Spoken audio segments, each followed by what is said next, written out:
आमतौर पर जब चुनाव आते हैं तो बहुत सारे नेताओं की अंतरात्मा जागृत हो जाती है।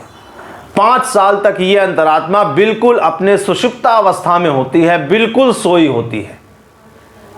तब जब इनकी अंतरात्मा इनसे कहती है कि उठो, जाओ जाओ, अपने संसदीय क्षेत्रों में जाओ, अपने विधानसभा क्षेत्रों में जाओ, उन मतदाताओं से मिलो जिन्होंने तुमको विधायक बनाया है, सांसद बनाया है। उन सड़कों पे जाओ जिन सड़कों को बनवाने का तुमने वादा किया है, उन नालियों के पास जाओ जिनको साफ कराने का तुमने वादा किया है। उस जगह जाओ जहां पर लोगों के पास पानी नहीं है, जहां तुम वोट मांगने गए थे और कहा था तुमने कि हम तुमको पानी ला कर देंगे, हैंडपंप गड़वाएंगे, नगर पालिका का पानी पहुंचाएंगे। लेकिन 5 साल तक वो अपनी अंतरात्मा की नहीं सुनते हैं। चुनाव जीतने के बाद वो इस जुगत में भिड़ जाते हैं कि कैसे मंत्री बन जाएं। मंत्री बन जाते हैं तो वो इस जुगत में भिड़ जाते हैं कि कैसे हम बढ़िया वाला मंत्री बन जाएं, मलाईदार पोस्ट मिल जाए। उसके बाद वो भी मिल जाता है या नहीं मिलता है तो फिर वो दूसरी जुगत में भिड़ जाते हैं। दूसरी पार्टी मजबूत हो रही है, तोड़ के वहां सरकार बना लें। वो 5 साल तक यही तोड़ भांज में लगे रहते हैं। अंतरात्मा उनकी एकदम सुषुप्तावस्था में सोई रहती है और जैसे ही 5 साल बीतता है, अगला चुनाव आने वाला होता है, इनकी अंतरात्मा जाग जाती है। और फिर जब शीर्ष नेतृत्व इनका टिकट काट देता है तब इनकी अंतरात्मा जाग जाती है और फिर ये कहते हैं कि आत्मा की आवाज सुन के आज मैं फलां पार्टी से इस्तीफा दे रहा हूं। अब मैं अपने अंतरात्मा की सुनूंगा, मुझे इस पार्टी में घुटन हो रही है। घुटन नहीं हो रही है, टिकट नहीं मिल रहा है। टिकट मिलता तो घुटन नहीं होती। अब सोचिए, कर्नाटक में चुनाव है, वहां पर बहुत सारे जो सिटिंग एमएलए थे, मंत्री थे, उनके टिकट बीजेपी ने काट दिए। ठीक है, 2 बहुत बड़े नाम, जगदीश शेट्टार और लक्ष्मण सावदी, इनके टिकट काट दिए तो इनकी अंतरात्मा जाग गई। अब जगदीश शेट्टार और लक्ष्मण सावदी के बारे में जानिए। जगदीश शेट्टार बीजेपी से कर्नाटक के सीएम रहे हैं, कर्नाटक बीजेपी के अध्यक्ष रहे हैं, विधानसभा अध्यक्ष रहे हैं, 5 बार 6 बार एमएलए रहे हैं। आप सोचिए, इतना सारा कुछ पार्टी ने दिया और इस बार अगर पार्टी ने उनका टिकट काट दिया तो उनकी अंतरात्मा जाग गई और वो कांग्रेस में चले गए। एक बात बताइए, क्या कांग्रेस उनको सीएम बनाएगी? सिद्धारमैया को छोड़ के या डीके शिव कुमार को छोड़ के क्या कांग्रेस जगदीश शेट्टार को सीएम बनाएगी? क्या करेगी? केवल मंत्री ही बनाएगी। हो सकता है बढ़िया वाला मंत्रालय दे दे, उसके अलावा क्या करेगी?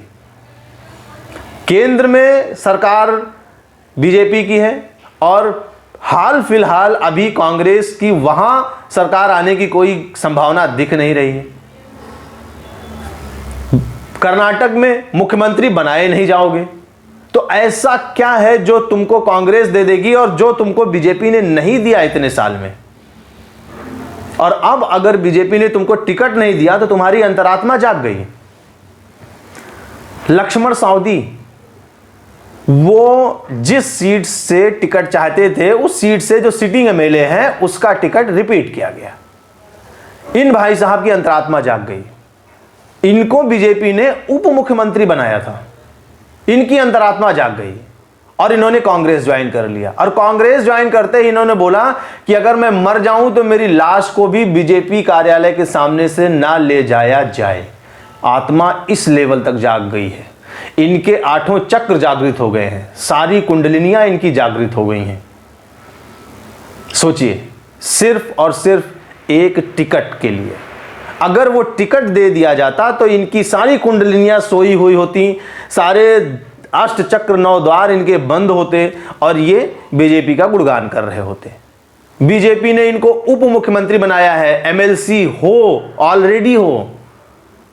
लेकिन ये जो चुनावी सर्वे अभी आया है, जो ओपिनियन पोल आए हैं, जिसमें ये लग रहा है कि शायद बीजेपी की सरकार ना आए। सरकार किसी की भी आए, हमसे क्या लेना देना है, क्यों नृप होए हमें का हानि।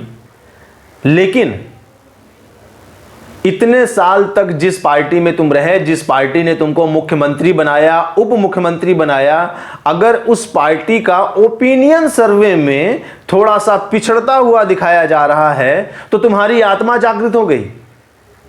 और उसके बाद फिर जैसा कि कई बार हुआ है, कल्याण सिंह, उमा भारती, ये सब बीजेपी छोड़कर गए थे और बाद में ये सब वापस आए। ऐसा ही कभी फिर हुआ और तुम वापस आए, क्या मुंह लेकर आओगे कि फिर से हमारी आत्मा जागृत हो गई?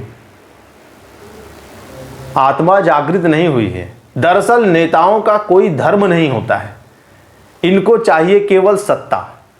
जिधर इनको सत्ता मिलती हुई दिखाई पड़ती है ये सिर्फ उसी के हैं, ना ये जनता के हैं, ना ये संविधान के हैं, ये केवल और केवल सत्ता के हैं।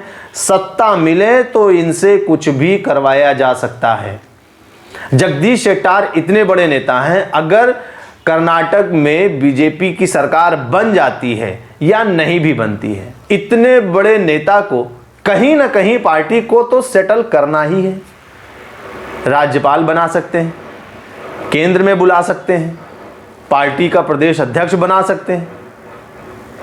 महज एक टिकट के लिए दिल्ली के एक नेता हैं उदित राज, जब उनको पिछली बार भारतीय जनता पार्टी ने दिल्ली से टिकट दिया था तब वो भारतीय जनता पार्टी का बहुत गुणगान करते थे, नरेंद्र मोदी का बहुत गुणगान करते थे। जैसे ही अगले चुनाव में बीजेपी ने उनका टिकट काट के और गायक हंसराज हंस को टिकट दे दिया, आज के समय में बीजेपी की उनसे ज्यादा आलोचना कोई नहीं करता। वो जो टीस है टिकट ना मिलने की, वो इतनी ज्यादा है कि रात दिन उदित राज ट्विटर पर बैठकर और केवल बीजेपी को कोसते रहते हैं। अगर अगले चुनाव में बीजेपी ने फिर से उनको टिकट दे दिया तो क्या पता वो अपने सारे ट्वीट डिलीट कर दें और फिर से वो बीजेपी के गुणगान में लग जाएं।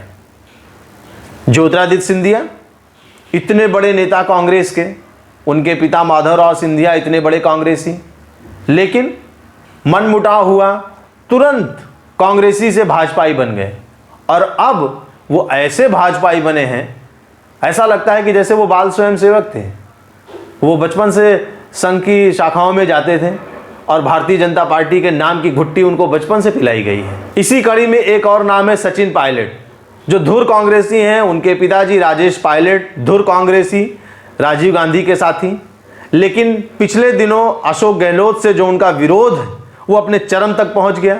उन्होंने धरना प्रदर्शन किया, जिसके बदले में कर्नाटक में जो विधानसभा चुनाव है उसमें कांग्रेस की तरफ से जो स्टार प्रचारकों की सूची बनाई गई है उसमें सचिन पायलट का नाम नहीं है। इसका मतलब है कि कांग्रेस हाईकमान अच्छा खासा नाराज है उनसे। बहुत जल्दी सचिन पायलट को कांग्रेस में घुटन महसूस होने वाली है। वो कोई दूसरी पार्टी बना सकते हैं या किसी दूसरी तीसरी पार्टी में जा सकते हैं। मतलब जो विचारधारा है वो फटाक से चेंज हो जाएगी। तो सिर्फ छोटे नेता नहीं, बड़े बड़े नेताओं का भी दिल टिकट पर बहक जाता है, पद पर फिसल जाता है। फिर उनकी सारी विचारधारा, सारे सिद्धांत धरे के धरे रह जाते हैं। उन्हें सिर्फ एक चीज चाहिए, कुर्सी। कुर्सी का मोह ऐसा है कि जंगल राज कहने वाले नीतीश कुमार आज लालू यादव के साथ गठबंधन में सरकार बना रहे हैं, चला रहे हैं। और ये पहली बार नहीं, वो दूसरी बार या तीसरी बार ऐसा कर रहे हैं। इन नेताओं का कोई राजधर्म नहीं होता है, कोई भी इनका सिद्धांत नहीं होता है।